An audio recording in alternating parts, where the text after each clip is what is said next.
working, so I'm going to take it from here. But, we're here with NASA's Nicole Mann, Boeing's Chris Ferguson, and NASA's Mike Fincke. Guys, Nicole, I'll start with you. I'm guessing this is your first spacecraft landing. This is my first spacecraft landing. It was incredible to see. We're so excited for the Boeing and NASA team, and the recovery forces today just did an incredible job.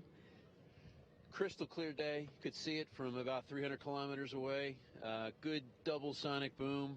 Watched all of the pyrotechnic ordnance that deployed the parachutes, take care of itself on the way down, and we saw it all the way to touchdown, even on just a crystal clear but cold morning. Worked great. And Mike, your initial thoughts? 3 parachutes, 6 airbags, and a beautiful soft landing. Can't wait to try it out.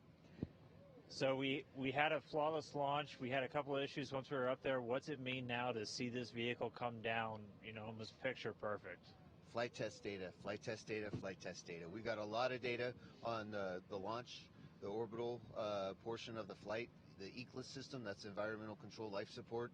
Everything's worked great, and then we brought it home, and everything worked. It was great data, and we're going to analyze it, and we're going to see anything that we need to fix for the next flight, but it's looking good. Now, Chris, I remember when I was with you down in the simulator in Houston, you talked about how much different this is going to be coming back than the shuttle because you're almost coming in backwards. Can you talk a little bit about that?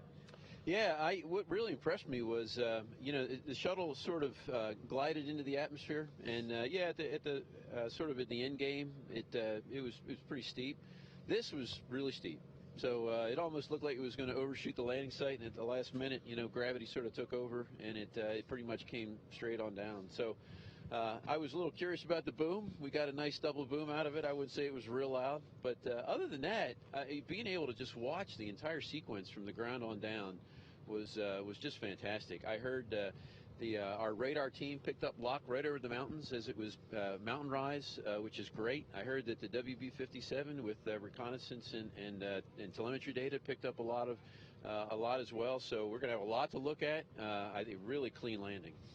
Now, the reason we took a little bit to get you guys over here, we had to go get you away from that base heat shield. You were examining that, Nicole, seeing the crew module and the heat shields around here, what did it look like seeing the hardware on the ground to you? It was amazing to me. I couldn't imagine that it had just come through the atmosphere at incredible temperatures. It looked like it was in great shape. You could see when it impacted the ground that it had a little damage. But other than that, it really looked uniform, and it was really in great shape. I think we're going to get a lot of great data from recovering those.